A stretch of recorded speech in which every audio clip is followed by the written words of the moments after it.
देख रहे हैं डार्क फाइल्स। तो चलिए बढ़ते हैं आज की इस कहानी की ओर। सुहावने मौसम में कॉलेज के कुछ लड़के लड़कियों का ग्रुप मौज मस्ती और पिकनिक के लिए मंडला के पास के जंगलों की ओर निकल गया। खूबसूरत जंगल, दिन के उजाले में चहचहाते पक्षियों की आवाज़, ऊंचे ऊंचे पेड़, सुंदर पहाड़ियों को देखते देखते ग्रुप जंगल में आगे बढ़ता जा रहा था। उनका प्रोग्राम कुछ मौज मस्ती करने के बाद वहीं जंगल में लंच करके शाम होने से पहले हॉस्टल वापसी का था। ग्रुप में 4 लड़के और 3 लड़कियां थीं और तवेरा गाड़ी का ड्राइवर भूरा नाम का लड़का जिसकी वो गाड़ी थी, और ये ग्रुप उसे मंडला से ही हायर करके लाए थे। बड़े बड़े मोबाइल में लगे कैमरों से तस्वीर लेते घूमते फिरते समय का पता ही नहीं चल रहा था। ग्रुप के लड़कों ने वहीं जंगल में एक समतल जगह देखकर लकड़ियां इकट्ठा कर आग जला ली और फिर सब मौज मस्ती का दौर शुरू हो गया। कुछ बोतलें भी साथ लाए थे और गाने बजाने के साधन भी मौजूद थे। कुल मिलाकर आजकल के यूथ के लिए ये एक आइडियल पिकनिक चल रही थी। तभी कुछ ग्रामीण महिलाएं जो जंगल में लकड़ी चुनने के लिए आई थीं वहां से निकली। उनकी नज़र उस ग्रुप पर पड़ते ही उन्होंने भूरा और लड़कों को पास बुलाकर कहा, यहाँ जंगल में ज़्यादा देर तक रुकना ठीक नहीं है, क्योंकि जंगल में चीते और तेंदुए भी है जो अक्सर दिखते रहते हैं। और सभी ने सहमत होते हुए शाम से पहले ही वापस जाने का आश्वासन दिया और फिर से पार्टी में लग गए। पार्टी करते करते शाम के 5 बजे का समय हो गया और सब वापस चलने को हुए। सब गाड़ी में बैठकर गाने गा रहे थे, मस्ती कर रहे थे और साथ में पी भी रहे थे। उनमें से एक लड़का जिसका नाम राहुल था, उसने भूरा को भी पिलाने का ऑफर किया, पर भूरा जो कि निहायती जिम्मेदार बंदा था, उसने लेने से मना कर दिया और कहा कि जब तक वो सबको वापस हॉस्टल नहीं पहुंचा देता तब तक वो नहीं पी सकता। फिर सबने चलने का मूड बनाया और भूरा से वापस चलने को कहा। भूरा ने जैसे ही गाड़ी स्टार्ट की वैसे ही तेज आवाज़ हुई और गाड़ी बंद हो गई। दोबारा स्टार्ट करने की कोशिश की मगर गाड़ी इस बार आवाज़ भी नहीं की और गाड़ी चालू भी नहीं हुई। सब मिलकर भूरा को चिल्लाने लगे। उसके बाद भूरा ने उनको डांट कर कहा कि शायद गाड़ी की बैटरी खराब हो गई है, जिस कारण गाड़ी शुरू नहीं हो रही है। इस सब के बीच अंधेरा भी होने लगा था, जिस कारण सभी हैरान परेशान होने लगे। भूरा लगातार गाड़ी चालू करने की कोशिश कर रहा था। गाड़ी चालू होने का नाम नहीं ले रहे थे। तभी 2 व्यक्ति जो सर पर लकड़ी का गट्ठा लिए हुए थे वहां से गुजरे और उनके पास आते ही बोले, तुम लोग अभी तक यहीं पर हो? क्या कर रहे हो तुम लोग को मालूम नहीं है यहाँ रात में बहुत से जंगली जानवर घूमते हैं? जल्दी यहाँ से वापस निकल लो। और जब तक भूरा उन्हें अपनी परेशानी बताता वो जल्दी जल्दी आगे बढ़ गए। उनमें से कुछ लोग तो डरने लगे और कुछ अभी भी मस्ती के मूड में थे। फिर भूरा ने गाड़ी में धक्का लगाने को कहा।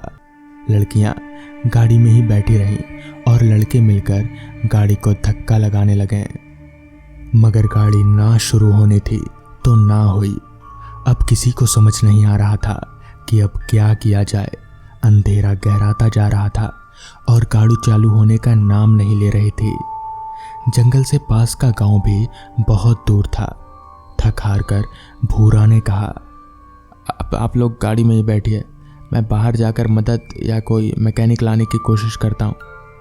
पर बाकी लोगों का मत था कि भूरा को अकेले नहीं जाना चाहिए, पर जंगल में पैदल अकेले जाने में सबको डर लग रहा था। भूरा भी बोल तो रहा था जाने के लिए, पर उसे भी अकेले जाने में डर तो लग ही रहा था।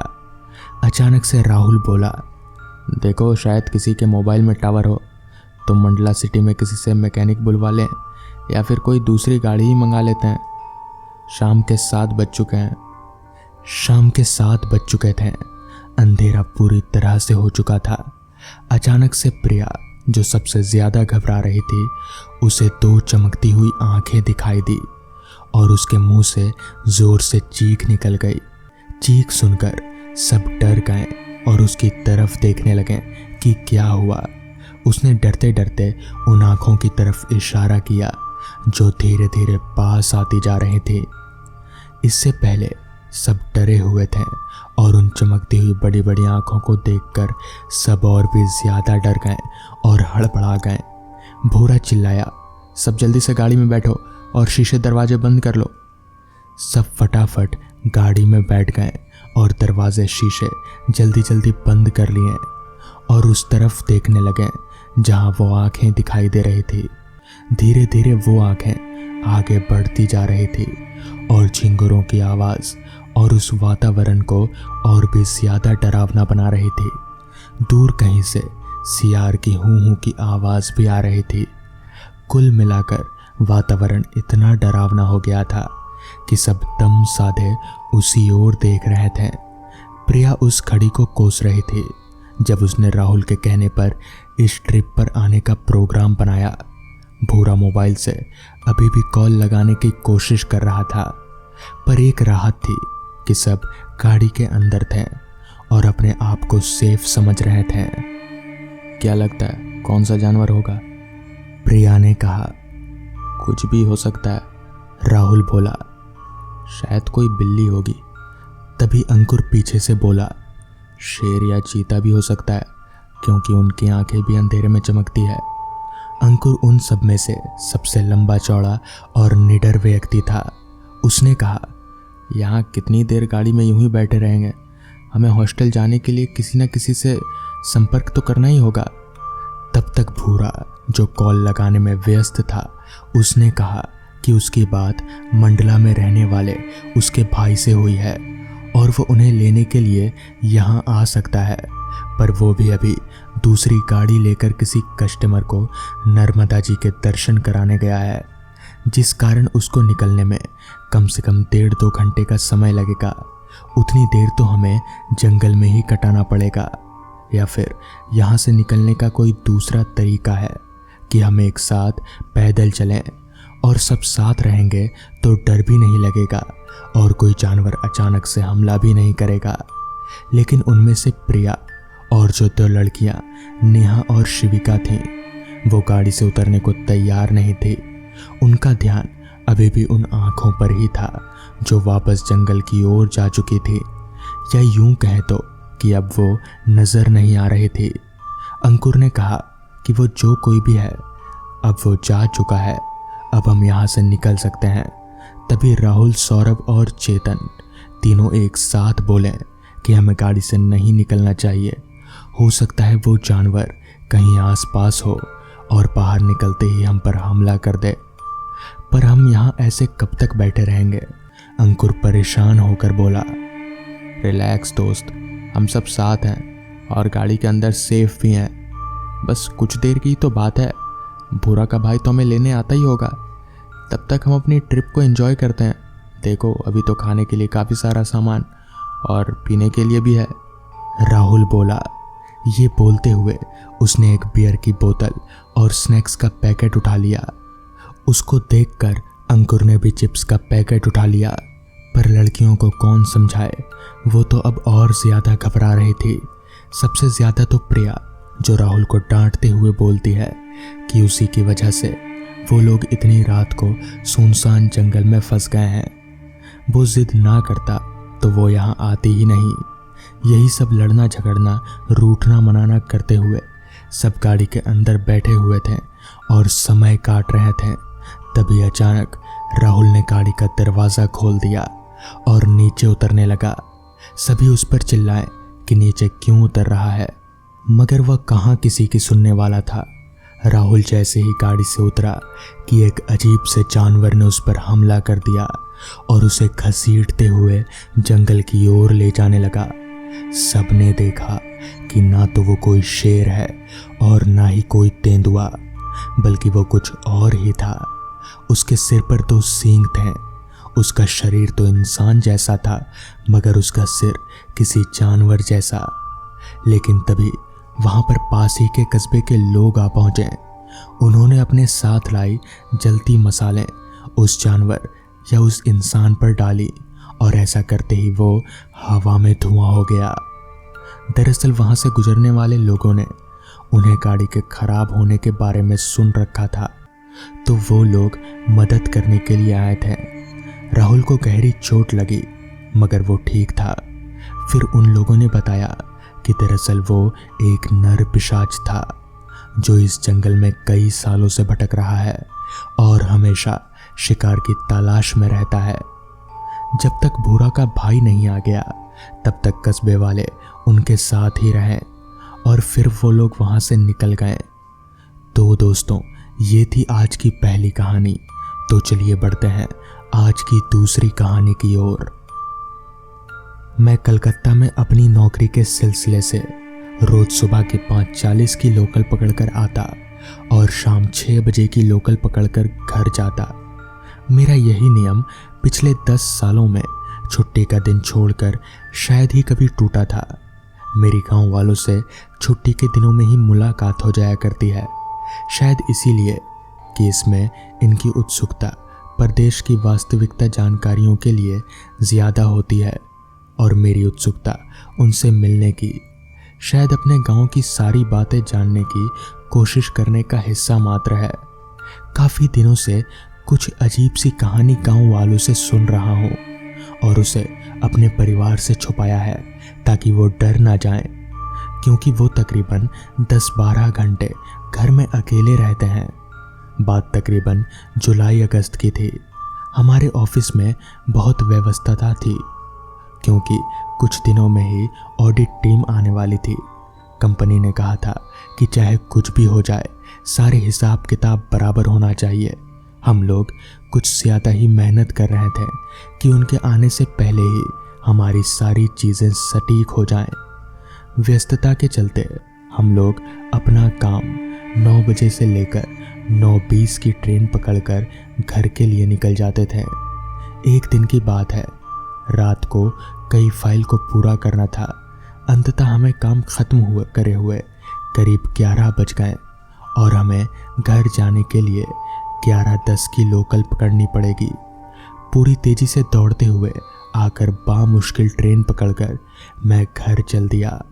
थोड़ी देर फूली सांसों को काबू करने के बाद जब नज़र इधर उधर डाली तो मालूम हुआ कि पूरी बोगी में यात्री केवल 3, बदकिस्मती से 2 लोग बीच के स्टेशन पर ही उतर गए। अभी मेरा स्टेशन आने में तकरीबन 45 मिनट तक मुझे अकेले ही यहाँ बैठना पड़ेगा। जब मैं अपने स्टेशन पर उतरा तो मानो किसी जंग को फतह करने का मनोभाव आ रहा था। समय हो रहा था 12:05 यानी आधी रात का। स्टेशन से बाहर आकर देखा जिस स्टेशन पर 10-20 रिक्शा खड़े रहते थे वहाँ एक भी नहीं था। दिल की धड़कनें और तेज हो गई। मैं तेजी से तकरीबन दौड़ते हुए घर की ओर चल पड़ा। एकाएक सारी बातें जो गांव वालों से सुन रखी थी दिमाग में तेजी से घूमने लगी और मेरी चाल और तेज हो गई। कुछ दूर ही वो मरघट था जिसके बारे में गांव वाले बातें किया करते थे कि रात को उसके आसपास से निकलने वाले लोगों को अक्सर ही कुछ असामान्य चीज़ों से होकर गुजरना पड़ता है। मुझे महसूस हो रहा था जैसे मुझे अपने पीछे किसी के पैरों की आवाज़ सुनाई दे रही थी। कुछ देर के बाद मैंने मुड़कर देखने की कोशिश की पर कोई नहीं था, पीछे कोई भी नहीं था। फिर थोड़ी देर बाद मुझे काफ़ी पास से ही घुंघरुओं की आवाज़ें आने लगी। मैं बेहद डर कर ज़ोर ज़ोर से हनुमान चालीसा का पाठ कर रहा था कि तभी मुझे सुनाई दिया एक आवाज़, क्या हुआ, कहाँ जाएंगे?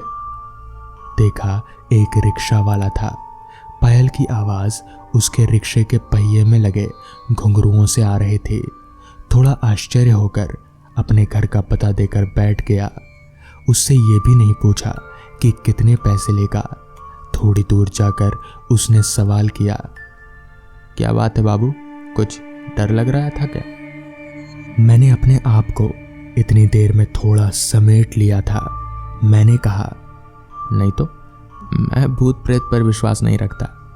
वो मेरी ओर घूमा और हल्की हंसी के साथ बोला, रखना चाहिए, ना मालूम कहाँ मुलाकात हो जाए। मैंने देखा उसका साथ तो है, डर का कोई कारण भी तो नहीं है, और हम अपनी कॉलोनी के पास भी आ चुके हैं। अंततः मैंने पूछा, मैं उन्हें पहचानूंगा कैसे?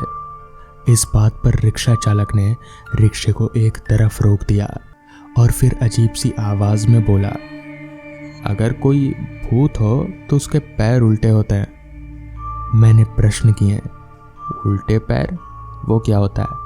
उसने अपनी लुंगी ऊपर की और कहा, ऐसे उल्टे पैर। अगले दिन सुबह जब मेरी नींद खुली तो मैंने खुद को एक अस्पताल में पाया। बेटा साथ वाली कुर्सी पर बैठा था।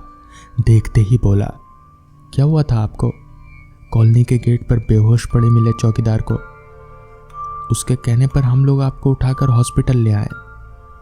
जिंदगी में किसी को नहीं बतलाया, ये राज ही है। तो दोस्तों, ये थी आज की कहानियाँ। अगर आपको ये कहानियाँ पसंद आई हो तो वीडियो को लाइक और चैनल को सब्सक्राइब कर दें। तो मैं आपका दोस्त आर्यन जल्द ही मिलूंगा आपसे ऐसी ही एक नई कहानी के साथ। तब तक के लिए अपना ख्याल रखें।